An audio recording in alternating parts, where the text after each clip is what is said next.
was just after 7 a.m. on a crisp, mistlaced morning in October 2023 when emergency responders arrived at 2810 Cypress Grove Lane in Ashbourne, Oregon, following a 911 call placed by a man claiming he had found his wife unresponsive in bed. The caller was Matthew Ellington, a 36-year-old construction project manager with a clean record and a sterling reputation in his quiet, affluent suburban neighborhood. Inside the immaculately kept home, police found Claire Ellington, 34 years old, mother of two, and, by all accounts, the picture of devoted motherhood, lying in the master bedroom, seemingly at peace. The scene initially suggested a tragic, sudden medical event, perhaps a seizure or stroke, as there were no signs of struggle, no apparent injuries, and nothing immediately out of place. But what followed over the next few weeks would unravel the carefully manicured image of the Ellington family, revealing instead a hidden spiral of betrayal, manipulation, and obsession that had been festering for months beneath the surface of domestic normalcy. Neighbors described the couple as idyllic, even enviable. Claire was known to be a warm but reserved woman, a former graphic designer who had chosen to stay home with her children, Noah, age 6, and Sophie, just 2. She volunteered regularly at the local elementary school, kept meticulous routines, and rarely missed a PTA meeting. Friends, especially her closest confidant Erin Mitchell, later told investigators that Claire had started confiding concerns as early as the summer of 2023. She had described Matt as increasingly distant, often distracted, and oddly defensive when questioned about his late work hours or sudden weekend errands. More unsettlingly, Claire expressed specific unease about the family's new babysitter, 19-year-old Sienna Rowe, a recent graduate from the local high school and a familiar face in the neighborhood, having done occasional childcare for several families. Sienna had been hired in June to help out more regularly, while Claire managed some minor health issues and helped Noah adjust to his first year of school. But from early on, Claire reportedly found her behavior odd, overly familiar with Matt, a little too confident in the household, and dressed in ways Claire thought inappropriate for the job. Erin would later provide text messages to police in which Claire, with increasing alarm, mentioned how Sienna would linger around Matt even after her shift, or how Matt began insisting they needed more help even when Claire was fully available. In late September, Claire mentioned installing a baby cam in Sophie's room, not for monitoring the toddler, but, she joked to Erin, to see if I'm crazy or not. Though no major incident had occurred at that point, Claire's instincts were telling her something wasn't right. Then, on the evening of September 29th, Claire came home earlier than expected from a book club dinner and reportedly walked in on Matt and Sienna in the kitchen, standing uncomfortably close. She didn't confront them directly, but told Erin the next day that their explanation, that they were discussing Noah's disciplinary issues at school, felt forced. From then on, according to her sister Jenna and multiple friends, Claire became increasingly on edge, sometimes tearful, sometimes quiet, but never entirely able to put her finger on what she feared most. Matt, when interviewed later, insisted he and Claire were working through things, and described his wife's suspicions as emotional and paranoid, though this portrayal would be contradicted by several who knew Claire personally and said she had always been level-headed. Around this same time, Matt began sleeping in the guest room more frequently, claiming it was to help Claire get uninterrupted rest.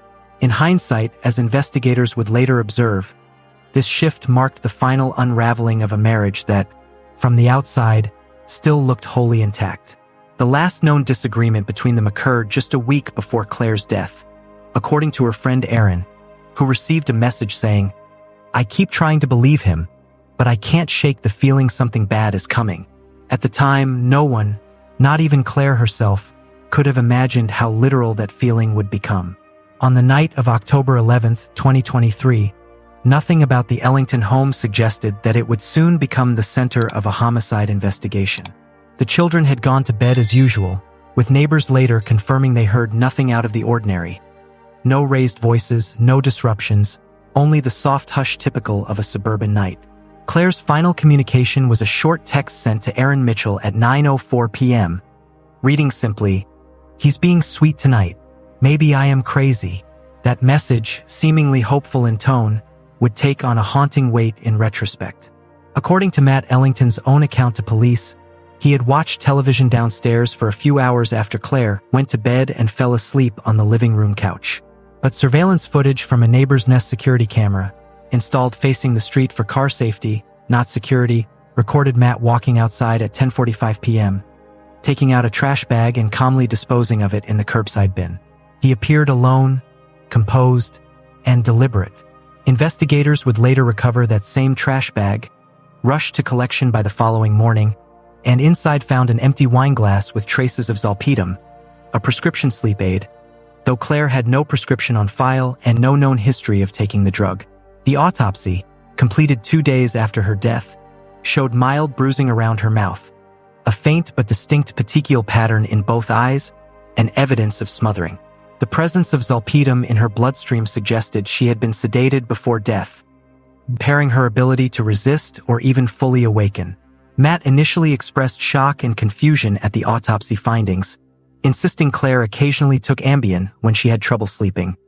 But Claire's close circle flatly denied this, and no such medication was found in the house.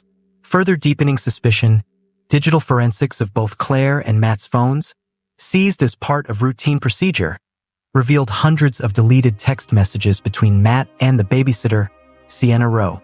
Though both parties had attempted to scrub their conversations, investigators accessed Matt's iCloud backups, and what they found painted a disturbing picture. The messages, some dating back to early July, were emotional, romantic, and at times unsettlingly speculative.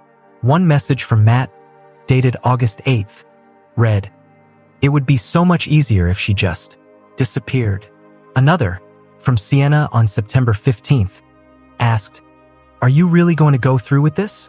Matt responded only, "I promise. Before Halloween, it'll just be us."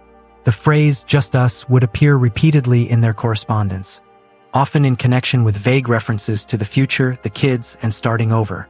When questioned, Sienna initially claimed their relationship was flirtatious but never physical.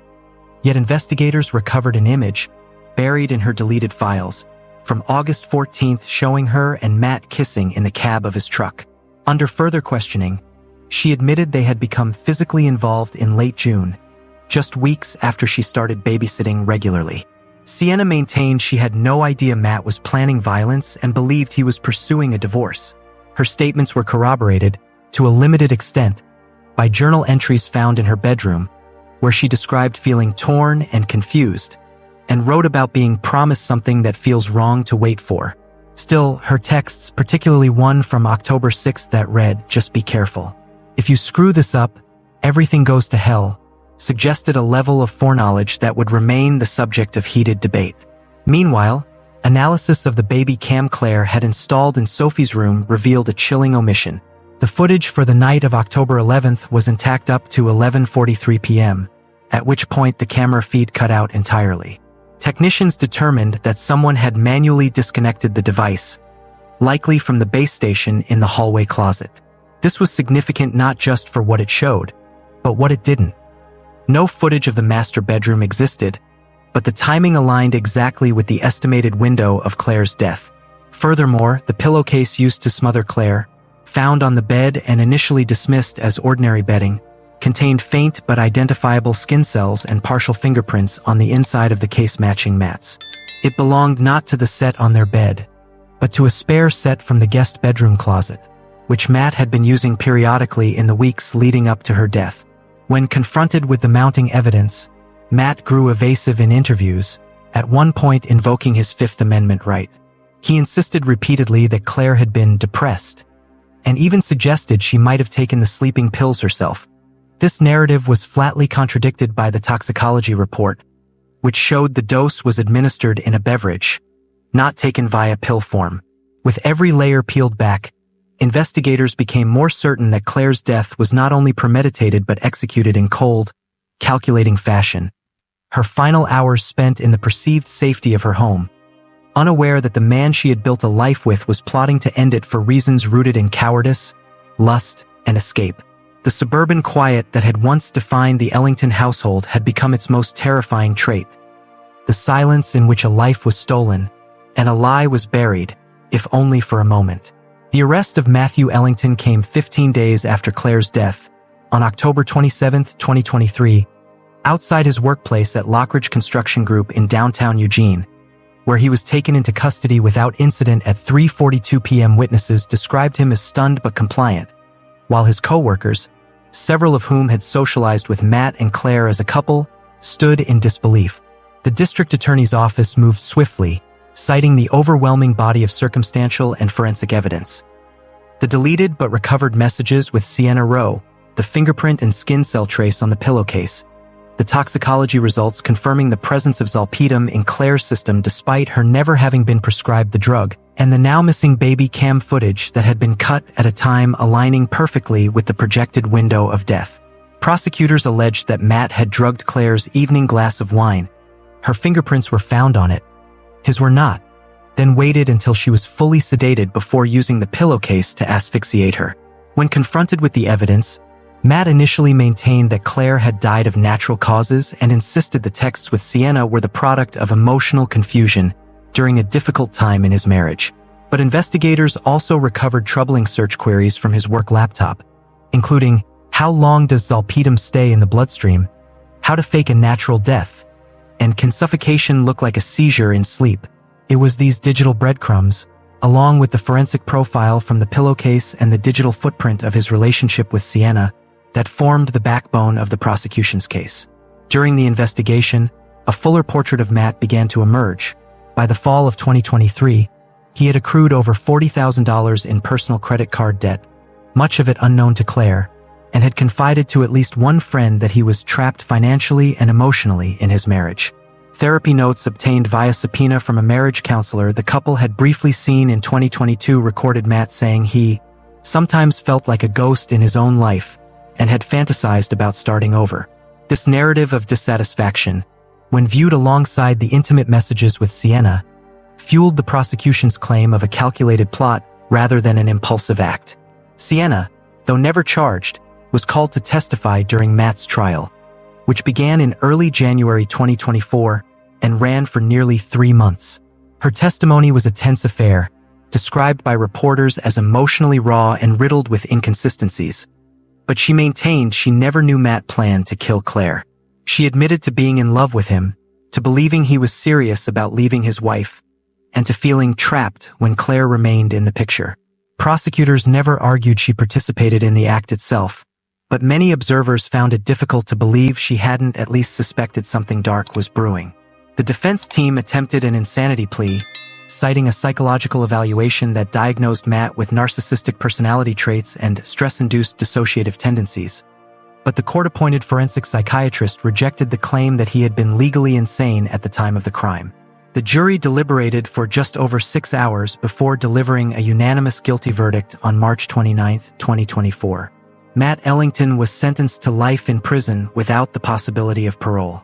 During sentencing, Claire's sister Jenna Parker delivered a searing statement, describing Claire as a woman who loved without condition and died without knowing the betrayal behind her back. She also confirmed that Claire's children, Noah and Sophie, had been placed in her care in Spokane, Washington, where she intended to raise them in a home where love doesn't kill. Public reaction to the case was immediate and intense. The media dubbed it the pillowcase plot, and true crime forums lit up with debate over Sienna's role, with some arguing she had been manipulated by a much older man, while others viewed her as a willing accomplice who simply escaped justice. A local op-ed titled "Behind the Picket Fence" became widely shared, drawing attention to the way Matt Ellington had weaponized his appearance of normalcy to deflect suspicion. Claire's friends and family established the Claire Parker Ellington Foundation for Victims of Domestic Manipulation, with a focus on raising awareness about subtle psychological abuse and coercive control. Perhaps most chilling of all was the final forensic detail released after the trial had concluded. Investigators had recovered metadata from the baby cam showing the device had been disconnected exactly 1 minute after the Nest cam captured Matt returning inside from the trash. This tiny technological footprint, unseen, unthought of, became the linchpin of a prosecution that hinged not on a dramatic outburst of violence, but on a quiet, calculated murder executed in silence, under the illusion of peace. Claire never got to prove her suspicions, never had the chance to confront the truth she was slowly beginning to suspect. And yet, in the end, it was her quiet vigilance, installing a camera, sharing her doubts with friends, refusing to dismiss her own instincts, that ultimately ensured her story would not die with her.